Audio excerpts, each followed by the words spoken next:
Bir kitle imha silahının ne kadar sürede üretilebileceğini hiç düşündünüz mü? Örneğin Japonya'nın Hiroşima ve Nagasaki kentlerine attığı atom bombalarının üretim süreci, Alman fizikçi Albert Einstein'ın yaptığı çalışmalara kadar uzanıyordu. Birçok bilim adamının bir araya gelmesiyle 6 yılda üretildiği biliniyor. 200 bin kişinin ölümüyle sonuçlanan bu saldırıda Little Boy ve Fat Man tarihteki ilk nükleer saldırı olarak kayıtlara geçmişti. Günümüzde bu silahların üretimi kısmen durdurulmak istense de ülkeler üretim ve çalışmalarını çoğunlukla gizlilik içerisinde devam ettiriyor. Çalışmaların devam ettiği ülkelerden biri de komşumuz İran.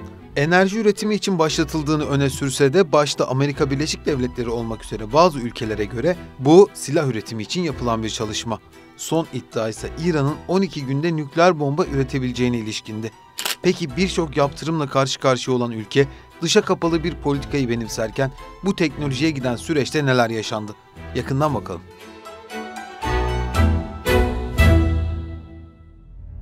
...14 Temmuz 2015'te Viyana'da kurulan masanın bir köşesinde İran, onun karşısındaysa Almanya, Fransa, İngiltere, Amerika Birleşik Devletleri, Çin ve Rusya vardı. Kapsamlı ortak eylem planı imzalandı. Amaçsa açık ve netti. İran'ı nükleer silah geliştirme eşiğinden uzak tutmak. 2016'da yürürlüğe giren uzlaşmayla hedef belirlenmişti.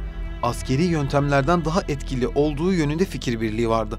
Çünkü bu tarz girişimleri olan ülkelere karşı uygulanan yaptırımlar her zaman işe yaramayabiliyor. Örneğin Kuzey Kore, düşük bir ekonomik güce sahip olmasına ve onca yaptırıma rağmen nükleer silahlara olan ilgisini kaybetmiyor. Kahkahalar eşliğinde gerçekleşen denemelerden en az birine şahit olmuşsunuzdur. O halde Viyana'da kurulan masada uzlaşı yönteminin seçilmesi bir tercih değil, zorunluluktu. Korkutma ve sindirme yollarının tercih edilmesi bazı noktalarda işe yarasa da her zaman tıkır tıkır işleyemeyebiliyor. Nükleer silah üretip ardından imha eden ülkeler de var. Bu ülkelerin bireysel olarak bir nükleer gücü olmasa da farklı devlet ve kuruluşlarla işbirliği içinde olduğu biliniyor. Önemli sorulardan biri ülkelerin neden nükleer silah programları başlattığı. Önemli gerekçelerinden biri rakip ülkelerde bulunan potansiyel silahlar. Bunun getirdiği güvenlik açıkları nükleer silaha ulaşma arzusunun en önemli gerekçelerinden biri. Bir örnekle açıklamak gerekirse Amerika Birleşik Devletleri'nin 1945'te Hiroşima ve Nagasaki'ye yaptığı saldırıların ardından Sovyetler Birliği bu alandaki gelişmeleri birinci önceliği olarak belirlemişti. Hatta Sovyetler Birliği'nin lideri Stalin, bilim adamlarına yaptığı bir konuşmasında tek isteğinin atom silahlarının en kısa sürede üretilmesi olduğunu söylemişti. Dengenin bozulduğunu ve bombanın temin edilmesi halinde tehlikeden uzak duracaklarını belirtmişti. Ez cümle ulusların nükleer yayılmayı ciddi güvenlik riskleri karşısında başlattığını görüyoruz. Ulusal güvenlik riskleri nasıl ki nükleer programları başlatmakta etkinse, barış anlaşmaları, güvenlik garantileri gibi etkenler de nükleer programların iptalindeki önemli gerekçeler olarak karşımıza çıkıyor. Bu durumda İran'ın nükleer programının gerekçelerine ve gelişimine bakalım. 1968'de nükleer silahların yayılmasının önlenmesi anlaşmasını imzalayan İran, 2003 yılında anlaşmanın gereklerini yerine getirmediği gerekçesiyle ağır eleştirilere maruz kaldı. Uluslararası kamuoyunun İran konusundaki endişelerinin artması bölgenin mercek altına alınmasına neden oldu. 2009'un Eylül ayında Kum şehri yakınlarında bir nükleer tesisin keşfedilmesini, Kasım 2009'da 10 yeni uranyum zenginleştirme tesisinin inşa emri takip etti. İran'ın savunduğu gibi ülke bu uranyum rezervlerini enerji amaçlı ihtiyacı karşılamak için kullandığını öne sürse de veriler bize bunun ihtiyaçtan çok daha fazlası olduğunu gösteriyor. Komşusu Irak'ın ABD tarafından işgal edilmesi ve kendi iç siyaseti gereği İran'ın nükleer konusunda hassaslaştığından bahsetmemiz mümkün. Bunun aksi sayılabilecek bir bilgiyle devam etmek istiyorum. Şah döneminin başlamasıyla İran ve ABD önemli müttefiklerden biri olmuştu. Akabinde Şah 1955'te Sovyetler Birliği karşıtı Bağdat Paktı'na dahil olmuş, ordusu Amerika Birleşik Devletleri tarafından modernleştirilmiş ve İran'ın Batı desteğiyle bölgesel lider haline getirilmesi amaçlanmıştı. Bugün İran'ın nükleer faaliyetlerinin tam karşısında duran ABD, İran'ın nükleer konusunda attığı ilk adımlardaysa tam yanında mevzilenmişti. Öyle ki 1958'de İran, Uluslararası Atom Enerjisi Ajansı'na üye oldu. İlk nükleer teknolojileri de yine ABD'den aldı. Orta Doğu'da İngiltere ve Fransa'nın bıraktığı boşluğu Sovyetler Birliği'nin ve komünizmin doldurmasını istemeyen ABD, bu amaca uygun olarak İsrail ve İran'la müttefik oldu. İran'ın nükleer programı da konjonktürel ve bölgesel gelişmelerin ışığında resmen başladı. Batı ile iyi ilişkiler kuran Muhammed Rıza Şah Pehlevi, nükleer teknolojinin fitilini ateşledi. Onun için yolun sonu 1979 İran İslam Devrimi ile bitecekti. ABD desteğiyle başlayan süreç 1984'ten sonra Batı karşıtlığının bir parçası olarak öne çıkmaya başladı.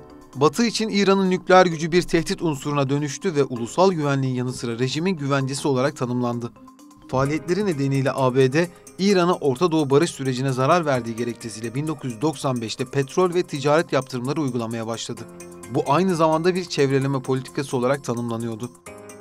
2002'ye geldiğimizde İran'ın nükleer programı uluslararası bir krize dönüştü. 11 Eylül saldırılarının ardından Kuzey Kore, İran ve Irak barışı tehdit ettikleri gerekçesiyle ABD'nin listesinde yer aldı. Gizli nükleer silah üretimi de yine bu tarihlerde kamuoyunun önemli gündem maddelerinden biri haline gelmişti. Amerika Birleşik Devletleri'nin yalnızlaştırma politikası uyguladığı İran'a karşı Avrupa Birliği'nin yaklaşımı ise izole edip ötekileştirmekten ziyade sisteme entegre etmek üzerine kurgulandı. Yumuşama dönemi olarak da tanımlayabileceğimiz bu süreçte birçok görüşme yapıldı ve raporlar hazırlandı. Buna rağmen uzlaşı sağlanamadı. Özellikle ABD'nin Irak'ı işgaliyle başlayan süreçte ABD'nin İran'ı denetleme ve kontrol altına alma ihtimali İran'ın geri adım atmamasındaki önemli gerekçelerden biri. Bu politikanın özü olarak ABD yönetiminin uyumlu rejimler talebi de doğrudan açıklanmasa da Irak'ın işgaliyle arka planda kurgulanan bir senaryoydu. İran'ın bu tavrı, Amerika Birleşik Devletleri'nin küresel hegemonyasının önündeki engellerin belki de en büyüğü olarak yorumlanmıştı. 2014'e geldiğimizde ABD'de bir kabullenmiş, İran'da da bir kazanım olarak değerlendirecek gelişmeler yaşandı. Cenevre Anlaşması çerçevesinde oluşturulan ortak eylem planı, İran'ın uranyum zenginleştirmesini değil, miktarının tartışılmaya başlanmasının önünü açtı. Önce üretemezsin diyen ABD, şimdi bir miktar üretmene müsaade edebilirim diyordu. Bu sürecin başlaması İran'ın faaliyetlerini yavaşlatmasına, ABD'nin de İran'a uyguladığı yaptırımların hafiflemesiyle devam etse de bir sonuca bağlanamadı. 2015'e geldiğimizde bir başarı olarak nitelendirecek gelişmeler yaşandı. İran'la ABD, Rusya, Çin, Fransa, Almanya ve İngiltere arasında 2015'te imzalanan kapsamlı ortak eylem planı, 2016'da Birleşmiş Milletler Güvenlik Konseyi tarafından desteklenerek yürürlüğe girdi. Yaptırımların aşama aşama kaldırılması, İran ekonomisine inen darbenin kısmen de olsa düzelmesinin önündeki engellerin kaldırılması anlamını taşıyordu. Donald Trump'ın göreve gelmesiyle bu anlaşmanın da tozlu raflara kalkacağı yönündeki beklentiler doğru çıktı ve Trump'ın Beyaz Saray'daki görev süresinin en başından beri İran'a karşı sert tutumu başkanlığı boyunca devam etti. 8 Mayıs 2018'de anlaşmadan tek taraflı çekildiğini duyuran Donald Trump, İran'a karşı yaptırımların daha da sertleşerek devam edeceğini açıkladı. Joe Biden döneminde ilişkinin düzelmesi bekleniyordu. Fakat bu da tam anlamıyla gerçekleşmedi. Kendi adıma bu sürecin bir uzlaşıyla sonuçlanmasını beklemiyorum. Çünkü İran Devrim Muhafızları Kudüs Gücü Komutanı Kasım Süleymani'nin 2020'de öldürülmesinden sonra Tahran yönetimi, ülkenin artık nükleer anlaşma kapsamında belirlenen sınırlara uymayacağını duyurmuştu. Şimdi İran'ın bilinen nükleer gücüne bakalım. Amerika Birleşik Devletleri Savunma Bakanlığı'ndan bir yetkili, İran'ın nükleer bomba yapmak için 12 güne ihtiyacı olduğunu duyurmasıyla gözler yeniden İran'a çevrildi. Uranyumun nükleer reaktörlerde yakıt olarak kullanılması için yoğunluğunun artırılması gerekiyor. Yani zenginleştirilmesi. Amerika Birleşik Devletleri ile 2015'te yapılan anlaşmaya göre uranyumun %3.67'ye kadar zenginleştirebiliyordu. Yabancı kaynaklar İran'ın nükleer silah yapmak için yeterli seviye olan %84'e kadar yükseldiğini tahmin ediyor. İran bu iddiayı reddederken Birleşmiş Milletler üyesi bazı ülkeler bu duruma ağır eleştiriler yaptı. Nükleer silah stratejik olarak çok az ülkenin elinde bulunan bir silah teknolojisi. Küresel ölçekte 13.000 civarında nükleer başlık olduğu ve bunların 6.255'ten fazlasının Rusya'nın elinde olduğu düşünülüyor. Rusya'yı 5.500'le ABD, 350 başlıkla Çin, 290 başlıkla Fransa, 225 başlıkla Birleşik Krallık takip ediyor. Ayrıca Pakistan, Hindistan, İsrail ve Kuzey Kore'nin de nükleer başlıkları olduğunu biliyoruz.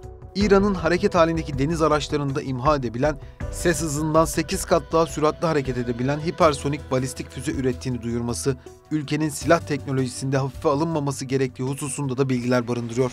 İran'da polis nezaretinde hayatını kaybeden Mahsa Emini protestoları esnasında ABD Başkanı Joe Biden'ın yaptığı İran'ı özgürleştireceğiz açıklaması, sürecin neden uzlaşmadan uzak olduğunu bize gösteren bir diğer önemli örnek.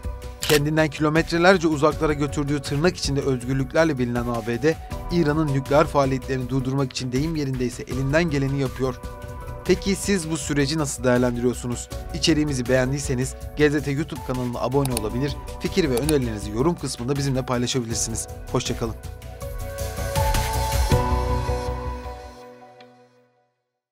Çalışmaların devam ettiği ülkelerden biri de komşumuz İran.